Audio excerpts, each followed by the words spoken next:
welcome to Catch Outdoors. I'm your host, Captain Rob Modies. This podcast is about living and playing in the Florida Keys. I cover my favorite sport, fishing, but also all the many things to see and do down here in the islands. Thank you so much for tuning in, and now it's time to kick back and relax with me in the Keys.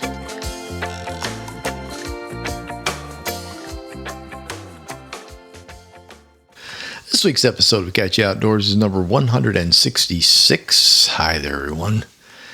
Catch Outdoors brought to you by Spotify and me. And the title of this week's episode is Flamingo Lodge at Everglades National Park. More about that in just a little bit. I'm recording this on Monday, late afternoon. So tomorrow it will be somewhat up to date. What a novel idea. I do like doing Sundays because it's usually quiet, but lately Monday hasn't been too bad. I mentioned it earlier. The lawn dudes show up on Monday in this neighborhood, and I guess they changed days. So anyway, weather has finally broken into winter down this way. A cold front moved through on Friday night, and by Saturday morning we had lows way down in the 50s, which feels like freezing to us after being in the 80s and 90s. I can honestly say that I heard very few complaints, however, from folks down this way. I think most everyone was stressing all summer and then into the fall over these tropical blows and this hot weather. Heat indexes of 105, 107, 111. Yeah, great. The good news is that hurricane season's coming to an end on the 30th of November. Please, Lord, let it be so. Please, please, please. I'm over it. On Sunday, it warmed just a tad, but still required a long-sleeve T-shirt and a pair of jeans. In my case, I was still able to wear my flip-flops, though. So, yeah. But outside activity on Saturday, Sunday definitely required more clothes than we've been used to putting on. As many of you know, if you follow Facebook, I had a birthday on Thursday. I reached number 71. Whew, that was tough. No, not reaching the number necessarily, but the thought of it. I'm now only 9 years from 80. Good grief. However, I set goals, so. Also, I'm not one to complain due to my current health, so I'll take whatever I can get, to be honest with you. But my birthday was fun. I didn't do anything on Thursday. I mean, nada. I really didn't. I read quite a bit.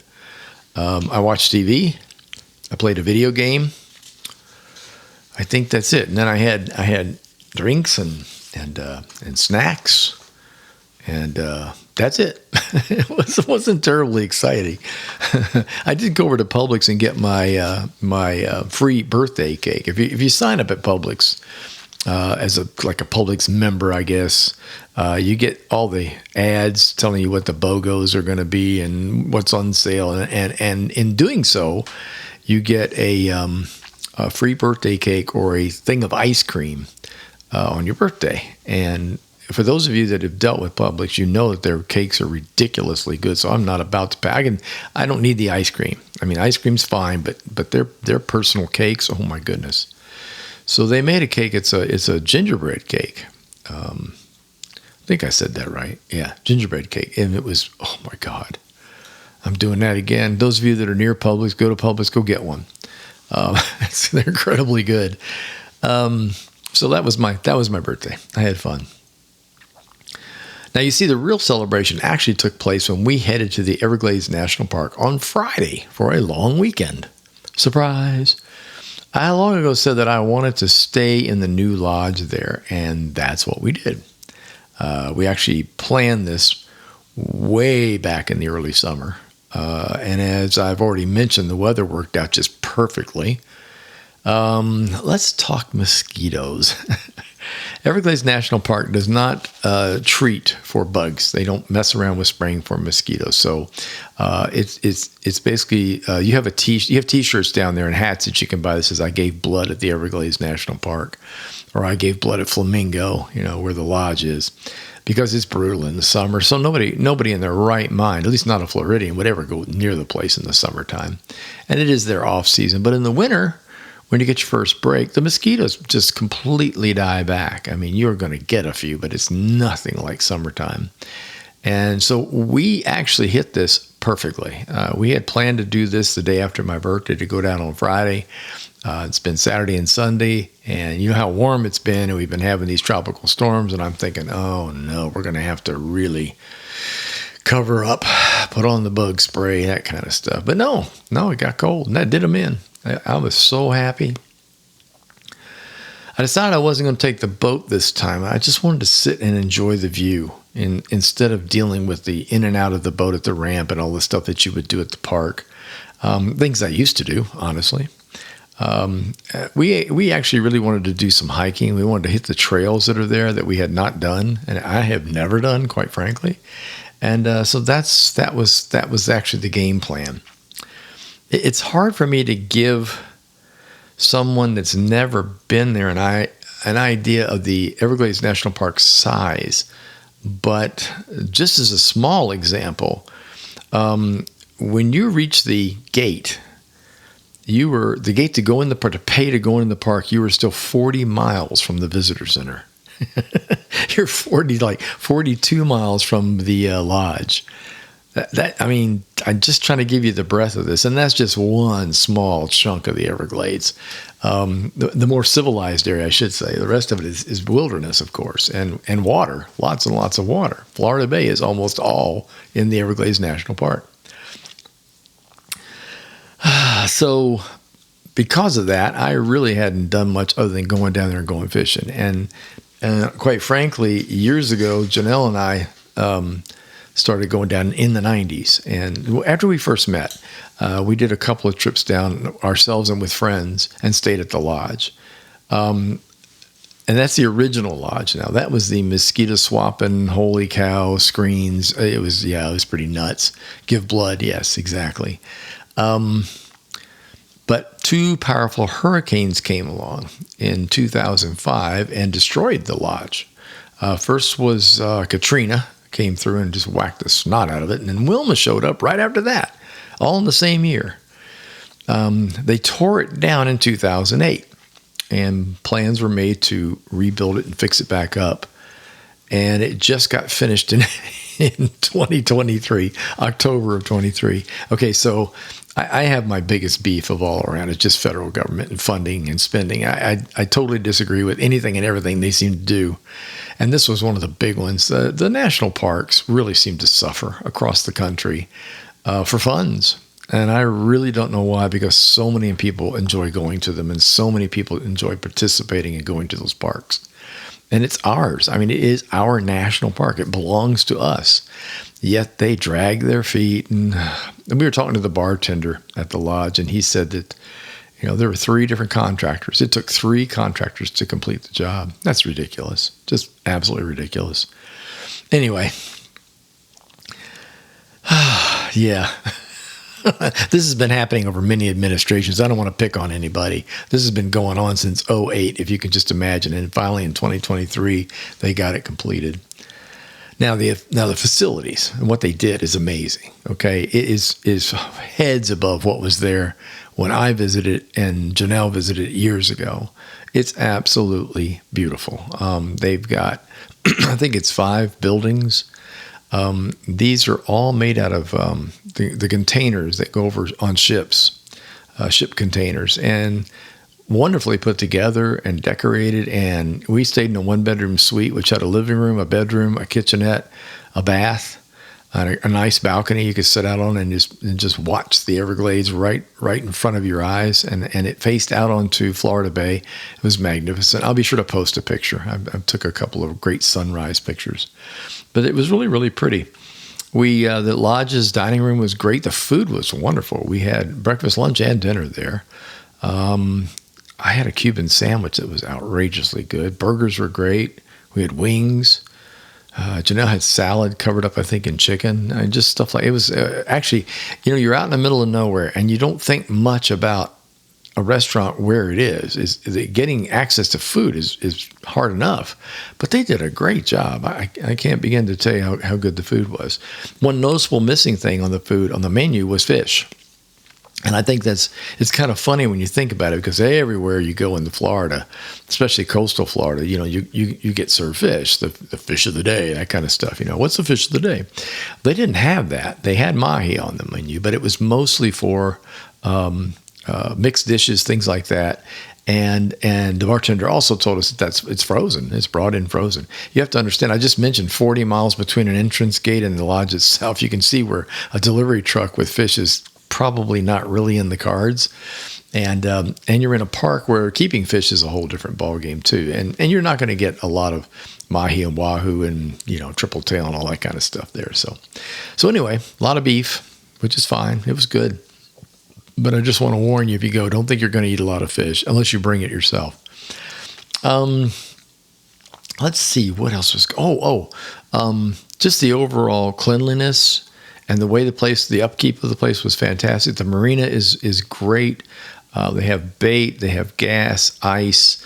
They've got double ramps. They have ramps on one side that go into the saltwater side, which is into Florida Bay. And then on the other side are the ramps that go into Whitewater Bay, which is the freshwater / salt enormous lake that's just north of Everglades of the lodge. And by the way, if you've never been in Whitewater Bay, that is really something to see. It's huge and it's full of fish. That's all I can tell you. You can't make a mistake in that place other than going aground. They also had houseboat rentals where you could rent a houseboat yourself, drive it yourself, and go up into Whitewater. Only in Whitewater Bay. They don't have houseboats for Florida Bay. They do rent fishing boats though, however. It was really neat. I mean, I really got a big kick out of it. Oh, about the lodge itself. The lodge is up on stilts. Okay, so it's raised for obvious reasons, and I mean seriously raised. And there are steps up to the rooms. If you are ADA, if you need ramps or you need your wheelchair or you just don't get around great. I mean, you're in a walker or whatever. They do have an elevator that'll take you up to one of the lodge wings. And they also have a ramp that you can push a wheelchair up, a nice long ramp, so it's not a chore.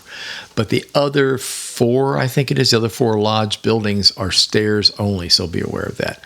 No dogs, no pets, no nothing is allowed. I'm trying to think if there's anything else. Oh, the other thing that you might find strange is there's no TV in any room. There's Wi-Fi, but it's minimal. There's no streaming is basically what it is. You're lucky to get a phone call. I like that a lot. If you're an AT&T customer, you're going to have better phone service than any of the other cell phone services. We found that out because we're AT&T and we had really pretty good connectivity. But people that don't have that generally don't have as good a connectivity as AT&T does. So be aware of that. They have again, I mentioned the bartender. There's a fully stocked bar, fun, great. The bartender made up some nice drinks. And those after hiking, and fishing adventure storytellings. Let's see what else I wanted to cover. Let's talk about where we went. I mean, I got to do that. I think Janelle was actually trying to kill me, but that's an inside joke that we have. I don't walk much. I like to walk. I don't mind going to Target and the mall and Lowe's and whatever, and I'll walk a beach, things like that. But I'm not a hiker. I don't do a lot of hiking. I prefer to bicycle ride. If I can take a bike, I've got a dual bike, which is good for road and a little off-road. It's not like a mega off-road. It's just, they call them duals. And it's got the fatter tires. I like to ride that. And I like to ride it on trails. I did not take it with us. I should have. So Janelle was just hell-bent on doing this one trail. I am too, to be honest with you. It's called the Snake Bite Trail. Let me clarify that for those that have no idea what that's about. Snake Bite is spelled B-I-G-H-T bite, which is it's like a cut in the water along a waterway. It usually means like a small cove or a breakwater. That's what that word refers to nautically. It's not snake bite, B-I-T-E, okay? And a lot of people hear that and go, what in the hell would you go to a place called Snake Bite for? Well, I hope that helps you understand. At the end of an almost 2-mile trail through the jungle is a boardwalk. And it's not really big, but it's big enough. And at the boardwalk is a huge mud flat where just about every water bird and other bird that you can imagine in the Everglades shows up to feed. That's what everybody wants to see. Well, not everybody, because the 2-mile walk, it is, man, it's hard. I ain't going to kid you. By the time I got back to the truck, we were both sore. So it got to her too, and she walks a lot more than I do. So basically, you're going to go 2 miles to get to the board. Then you got to come back. See, that's what's going through your head the whole time. You make it the 2 miles, you're like, cripes, I got to go back through the woods, through the trail and mud and brambles. And just, anyway, it was worth it. It was worth it. It was a photographic moment, no doubt about it. So I would recommend it, but you want to be in shape. Good shoe, a great pair of shoes, walking sticks, long pants, long sleeve shirt to help take care of all the stuff that rubs and bumps into you. But I have to say it was really something. As soon as we got there was a big old gator lying there in the water. We saw that and every kind of bird you could imagine. So I thought that was pretty neat. I learned after that and how exhausted I was when I got back that I am totally out of shape. And I need to work on that. So the bicycle is coming out of its semi-storage in the garage, and I'm going to dust it off and start getting back on that bike again. I've become somewhat of a couch potato when I'm not fishing, so I really, really need to get that done. So I'd much rather pedal. So next time I'm taking the bike with me, I'll tell you that for sure, to do some of the trails. We also stopped at several others. We went in and viewed some of the lakes. You can pull off and look at some of the interior lakes, which is really kind of neat. Our favorite turned out to be the shortest walk of all. Right after you come into the park, about 4 miles down the road from the entrance gate, is a place called Pahayoke. P-A-H-A-Y-O-K-E-E. Pahayoke. I was making up all kinds of words for it, and it was driving Janelle nuts, and she finally pointed to it and said, here, learn how to say it. So there you go, Pahayoke. The Pahayoke Overlook, which translated means the river of grass. That's, by the way, that's what it's about. When you get to the end of this little trail, not even 0.2 of a mile, you go out on this boardwalk that rises up in the air. It starts down at like sea level and it goes all the way up toward the treetops. And eventually you get a view when you get to the end of it of a huge chunk of the river of grass. It is unbelievable. The river of grass at that point is 8 miles wide. It runs by you from right to left generally. You're looking down into 1 foot of crystal clear water full of grass and just every kind of, it's unbelievable. I just can't even begin to describe how excited I was to see this. And then as you leave the overlook, you go down another set of stairs and then down onto another portion of the boardwalk on the way back, where you can actually just look over into the water and see how intense this whole thing is. So anyway, that really took me. It really took me. And that was my favorite. I will not miss that again. Each time I go to the park, I will make a point to turn in there and make a walk through that, no matter what, because the view is absolutely breathtaking from that boardwalk. I also want to tell you the other places that you can. I'm basically going to do is going to give you a list of the trails, or just give you an idea of what's out there. There are. Okay, short interpretive trails would be the Ahinga, Gumbalimbo, the Pinelands, the Pahayoke, the one I just mentioned, and the Mahogany Trail, hammock trails. The Flamingo trails, the longer ones, are Westlake, Snakebite, Rowdy Bend, Christian Point, Bear Lake, Eco Pond, Guy Bradley, Bayshore, and Coastal Prairie Trail. The Coastal Prairie Trail, you're going to have to be crazy, okay? I'm trying to remember. I believe it's 6 miles each way, so it's a 12-mile hike to do that one. That's the one that takes you all the way out almost to the tip of Florida. And it looked fascinating, but I'll be honest with you, there's no way in hell I'm doing that one. I am way too old for that. But if you're into it and you want to do a serious hike, there you go. So that's just a list to kind of give you an idea of what's there. And each one of those specializes in a certain area of the Everglades. I'm going to have to call it altitude, because it has to do with the altitude that you're at, whether you're like at sea level, slightly below sea level, or well above it, as to what growth and things that you see when you're in the glades. It's a great education, and I highly recommend it. I was asked what was the best part of staying at the lodge. The view. We had a full-size, almost picture window in the bedroom. So you turn out all the lights at night, lie in the bed, and look out at the stars and the pitch black darkness of the glades in Florida Bay. It was crazy. We also had a really nice deck you could sit on. So it was the view. The sunrises were spectacular. Again, I'll post a photo on Facebook of on my Facebook Catch Outdoors page. But while beautiful, it can't even begin to give you the scope of things. But I'll throw it up there for you so you can see it. Moving on, a few little news items. Thanksgiving's right around the corner, followed closely by Christmas. Looking forward to both.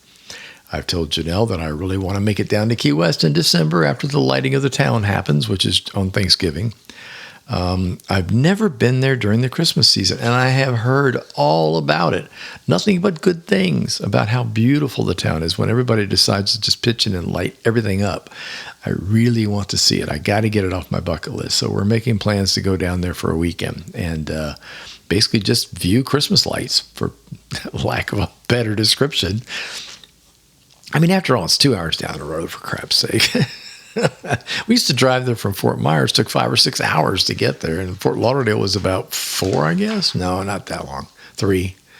Yeah, 3.5 hours. So anyway, it's right here. I got to get this done.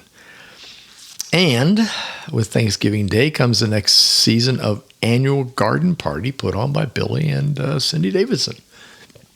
The invitation-only party features a musical artist from the Keys and is usually held on a Tuesday. However, the first night's going to be on this Thanksgiving Thursday.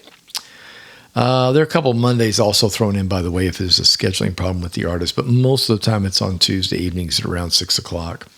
I think he moves the time. As the days get longer again, it'll start a little later. He shows it live on YouTube, and he also shows it live on Facebook. So just look up Billy Davidson Garden Party. If you just put Garden Party in, you know you're going to get the song.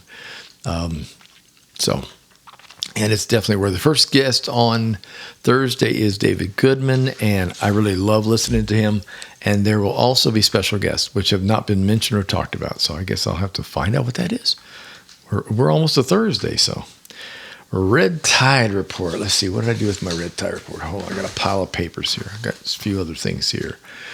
Over the past week, red tide organism was detected in 65 samples collected from the Florida Gulf Coast. Let's see. There was some in Hillsborough, Manatee, Sarasota, and Lee County. In Southwest Florida, it looks like Pinellas was the one that got hit the hardest. Yeah, there's not much mention. It was here offshore Lee. Low concentrations of Lee County, Charlotte County, and Monroe County. So it looks like Sarasota is the one that's getting hit. And that seems to happen every single year up in that area. I don't know what that's about. Governor Ron DeSantis announced a 17-day extension for the Gulf Red Snapper recreational season. If you are a red snapper season, you know how this has been working. Every weekend is open. Basically, it's like a Friday, Saturday, Sunday sort of thing. But he has extended it for like Thanksgiving holiday, like right now. And I think he's got a Christmas Eve through New Year's Eve, which is like a whole week to go red snapper fishing. So that's pretty cool. Thank you, Governor. Another governor thing that's really cool is FWC, our Fish and Wildlife, is offering fishing license discounts through January 3rd. And one of the biggies on here that just caught my eye is they have this thing called the youth license, where you can buy a license for a junior person under 17. I think it has to be 0 years old to 17 years old. The license is a lifetime license, and you pay a fee for it. And it depends on the child's age. The older they are, I think the less it is. I forget how that works. I don't really remember. It's graduated. But nevertheless, whatever that might be, it's half off. So if you've got a child, a kid, a nephew, a niece, somebody that loves to fish, and you want to get them something really special from Florida, you can buy them one of these lifetime fishing licenses. They have to be purchased while they're a youth. And if I remember, I didn't look it up, but I remember them being $500, $600, $700, which means they're going to be half that. $250, $300 for a lifetime fishing license. They also have both fresh and salt, and I think they also have a youth hunting license as well. So be sure to check that out. Go online, go to FWC, take a look at the licenses that are offered, and look up the half price licenses that Governor DeSantis put together. So pretty cool. Let's see, what else have I got here? Well, let's go fishing. For a little bit anyway. I went fishing today. I went fishing this morning. Crack of dawn. Freezing. No, it wasn't freezing. It was cold. Long pants, a tee covered with a long sleeve shirt and a hat. And shoes. Well, I put Crocs on instead of flip-flops just to cover my toes up a little bit. I know Crocs are full of holes, but they're great on a boat. They really are. They don't slip. So anyway, I loaded up the boat, took off this morning at dawn, ran up in the back. And let me tell you, the first thing I noticed right off the bat is the water temperature was 69 degrees. I cannot remember the last time I saw water at 69 degrees anywhere. Getting below 72 or so is pretty wild. I will say this, by the time I finished fishing, the water was up to 71. So it came up pretty quick in the sunshine, but 69, holy crap. So it was tough. I ain't going to kid you. My first stop was fishless. I did not get a bite. My second stop, I got one bite. I'm like, okay, this is going to be a boat ride. On one of my favorite stops, I went up and I have not fished this, by the way, all summer because it's never panned out in the summer. But in the winter, it's a place I like to go. And let's see, who might be listening? Angie, if you're listening, you know where it is. Pete, you've been there. Steve, you've been there. See, now I'm rattling off the names. It's really a great location. Nice big snook, ladyfish, trout, sharks, jacks. You just never know. Well, it was also almost fishless until I got one really nice big trout. And I thought, all right, I'm sorry, dude, but your dinner. So I put it in the box. I cast into the same area and got another really nice trout. Put it in the box and then swore off a third. You're allowed to take 3 now. 2 is plenty for Janelle and me. I did not catch another fish in that area. I got those 2 on artificial, and that was it, folks. I moved well away down to another area and finally got a barracuda, and it was the only cuda I caught. So long story short, out on the open flats, out on Florida Bay, doing my mangrove thing, where I can generally produce somewhere around 10 fish to maybe a dozen fish, I got 3. The good news is 2 of them were really nice trout, and I was really looking forward to a fish dinner. So that panned out. On the way back, I stopped at a little creek that I like to fish quite a bit, and the water was moving in really nice.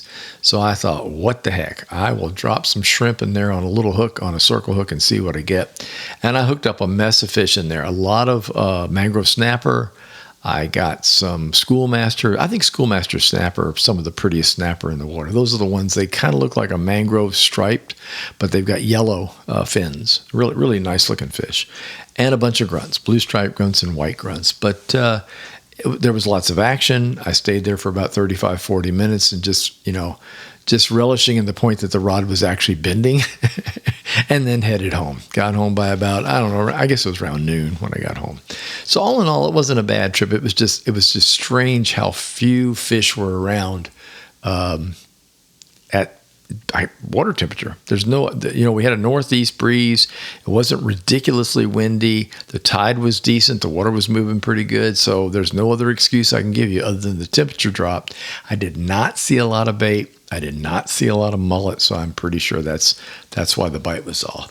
So I'll go back at it again. Yeah, they were supposed to have a warming trend throughout the rest of the week. So keeping the fingers crossed. And now it's time for useless information. And now, from the original book of useless information. You are a reject! You are useless! You can get a job down here cleaning toilets! Here's your host, Captain Rob Modies. Well, he swears up and down he's useless, but he might be all right eventually, but completely useless. With useless information. And here we go. Let's see. The term honeymoon is derived from the Babylonians, who declared mead a honey-flavored wine, the official wedding drink, stipulating that the bride's parents be required to keep the groom supplied with a drink for the month following the wedding.